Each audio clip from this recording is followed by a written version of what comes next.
Ada jodoh ready stock, ada jodoh inden. Nah yang inden ini biasanya istimewa, itu salah satu hikmahnya.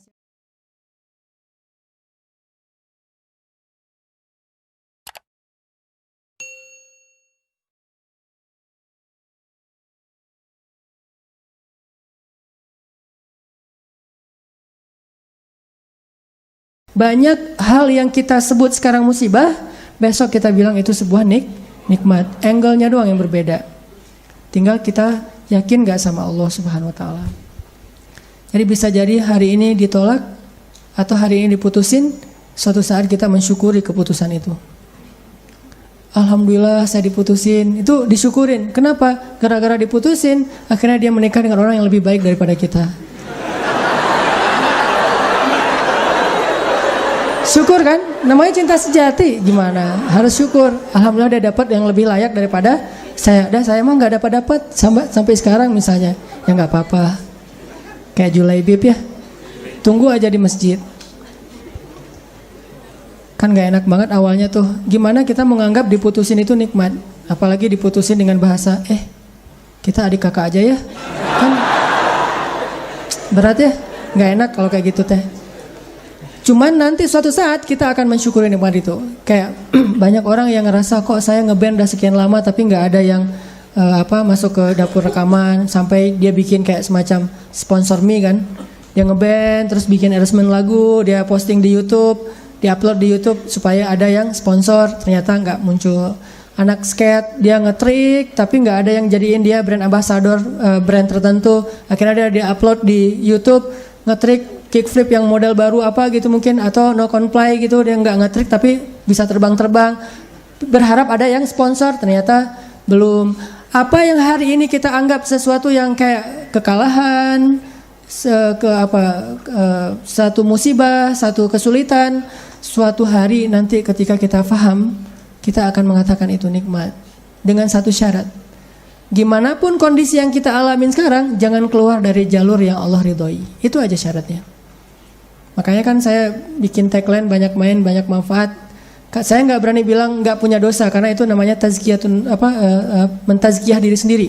La tuzakku anfusakum. Janganlah kalian menganggap diri kalian suci. Tapi maksudnya sedikit dosa ini tinggalkan dosa. Kenapa? Karena kalau kita udah ngelanggar, gimana pun kita sekarang lagi dapat nikmat banyak, terus kita melakukan dosa yang Allah nggak suka, nikmat itu bisa berubah musibah. Sebaliknya, ada musibah, kita masih on the track, musibah itu bisa berubah menjadi nikmat. Syarat yang Allah minta dari kita cuma satu itu, jangan melanggar, jangan bikin dosa, jangan ngecewain Allah Subhanahu wa Ta'ala. Itu doang. Udah gitu bertahan aja, Allah kasih kejutan-kejutan yang sangat banyak dalam hidup kita. Saya punya teman orang Padang, dia ikut tes akademi kepolisian. Dari sekian banyak yang ikut tes, 50 orang yang keterima, dia salah satunya. Terus karantina 50 orang ini. Tes ujian yang kedua, dari 50 orang ini, cuman dia sendiri yang gagal. 49 orang tuh lulus tes kedua. Akhirnya dia pulang ke kampungnya dalam keadaan malu. Karena udah malu banget, dia hijrah ke Jakarta. Awalnya ke Bandung, terus ke Jakarta. Di Jakarta, alhamdulillah setelah sekitar 8 tahun, dia bisa survive, bahkan sukses. Sekarang dia punya beberapa outlet di Tanah Abang, punya pabrik di Bogor, dan punya omset sebulan itu gak kurang dari 1 M. Dengan keuntungan kurang lebih 40%, jadi 400 juta lah profit bersihnya sebulan. Kalau lagi lebaran atau Ramadan itu bisa 3 kali lipat. Nah pas sudah sukses, dia haji. Ternyata di kampung itu, dialah orang pertama yang haji. Di kampung dia tuh. Dan di kampung itu dikenal dia sebagai anak yang paling nakal, yang kayaknya gak ada harapan jadi orang baik, ternyata yang pertama haji. Udah gitu dia pulang, sesekali dia pernah pulang, ketemu sama temennya yang 49 orang itu, salah satunya udah jadi salah satu pejabat di kepolisian. Dia ngobrol-ngobrol, ditanya, mana yang 48 lagi? Dia bilang, kamu gak tahu kabar mereka? Kabar apa? Tahun 2004 mereka ditugaskan di Brimob Aceh, di Banda Aceh. Asrama Brimob Banda Aceh itu dekat dengan laut. Terjadi musibah tsunami, satu asrama Brimob itu habis semua dan 48 mereka itu meninggal dalam musibah tsunami. baru dia sadar, Masya Allah, Allah punya rencana. Semuanya di dalam aturan Allah Subhanahu Wa Taala. Sehingga dia akhirnya mensyukuri kegagalan dia dulu di tes kepolisian. Walaupun yang lulus juga baik, yang gagal juga baik. Jadi ini bukan soal buruknya, tapi soal antara satu kebaikan dengan kebaikan yang lain.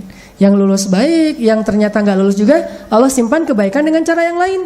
Bahkan mungkin bagi dia sekarang, kalau disuruh pilih, dia lebih milih nggak lulus. Kalau dia sekarang udah paham. Dulu dia memilih lulus, dia stres, dia kayak putus asa gitu. Pas ketahuan cuma dia sendiri yang nggak lulus. Tapi setelah dia paham maksud Allah, pasti kalau sekarang disuruh pilih, mending dulu kamu lulus apa enggak? Enggak deh, mending kayak gini aja, pasti kayak gitu. Jadi kita butuh waktu untuk mengerti teman-teman tentang maunya Allah itu apa. Sama kayak sekarang, kita butuh waktu untuk mengerti kenapa di usia segini masih sendiri. Butuh waktu untuk mengerti. Mungkin Allah emang lagi mempersiapkan calon imam kita yang ideal banget. Nah, untuk mendapatkan seseorang yang ideal itu kan butuh waktu. Kalau yang apa adanya kan, yang apa diobral gitu kan gampang. Tapi ini karena terlalu istimewa, kayak permata, mutiara, itu benar-benar dibentuk saking istimewanya, butuh waktu yang lama. Sama kayak kita beli kendaraan. Kalau yang warnanya pasaran kan langsung ready stock ya. Tapi kalau yang warnanya paling unik sendiri kan inden kan. Sampai mau beli satu kendaraan aja indennya bisa 2 bulan. Kenapa? Warna ini jarang Pak, istimewa, sehingga harus inden. Kalau yang ready stock banyak tuh warna standar aja. Begitu juga dengan jodoh. Ada jodoh ready stock, ada jodoh inden. Nah yang inden ini biasanya istimewa. Itu salah satu hikmahnya. Siapa tahu emang dia inden karena lagi mengkhatamkan Al-Quran. Dia berazam, ya Allah saya gak pengen nikah dulu sebelum khatam juz 30. Gak harus 30 juz kan? Sebelum khatam juz 30. Berapa lama? 15 tahun. Nah mungkin dia pengen hafal juz 30 juz, mungkin dia pengen hafal 100 hadis, mungkin dia pengen mapan dulu supaya bisa benar-benar membahagiakan dan menafkahi keluarga besar, bukan cuma istrinya tapi juga mertua dan segala macam. Kita emang akan dikasih oleh Allah pasangan yang istimewa, makanya inden. Sehingga kita bersabar, mudah-mudahan ada kebaikan. La'allahu khair wa ma indallahi khair. Mudah-mudahan di sini ada kebaikan, apa yang ada di sisi Allah lebih baik. Terus berhusnuzon. Ketemu-ketemu ternyata emang benar, wajar kalau kita inden, istimewa banget. Akhlaknya itu luar biasa. Itu yang dialami oleh Khadijah. Nikah, meninggal. Nikah lagi, meninggal lagi suaminya. Kenapa meninggal? Karena Allah lagi mempersiapkan seseorang yang mungkin pas suaminya meninggal, Nabi Muhammad masih kecil. Tapi Khadijah disuruh punya keluarga dulu biar ada yang ngedampingin dia, terjauh dari fitnah. Cuman gak boleh lama-lama, harus pergi karena mau digantiin oleh orang yang lebih istimewa, yaitu Muhammad SAW. Mungkin bagi Khadijah ketika suami pertamanya meninggal itu musibah. Nikah lagi, suami kedua meninggal, lebih musibah lagi. Udah gitu sendiri, sekian lama baru ketemu dengan orang yang paling istimewa. Gak ada manusia yang lebih istimewa daripada suaminya Khadijah, yaitu Rasulullah SAW. Allah punya rencana. Awalnya Khadijah menangis, yang kedua Khadijah menangis, tetapi setelah dia faham rahasia yang ketiga, mungkin dia akan mengatakan bahwa inilah yang terbaik untuk saya. Kalau saya tahu ini dari dulu, maka saya akan tahu bahwa Allah itu maha baik kepada saya. Ini artinya Allah punya rencana. Kurang baik apa suami kayak Rasulullah? Nih, mungkin kita yang berada di sebelah kanan ini lagi disiapin sama Allah untuk belajar akhlak dari Rasul, supaya nanti kalau ketemu yang di sebelah satu lagi, insya Allah kita benar-benar bisa membahagiakan dia seperti Rasul membahagiakan Khadijah atau Aisyah.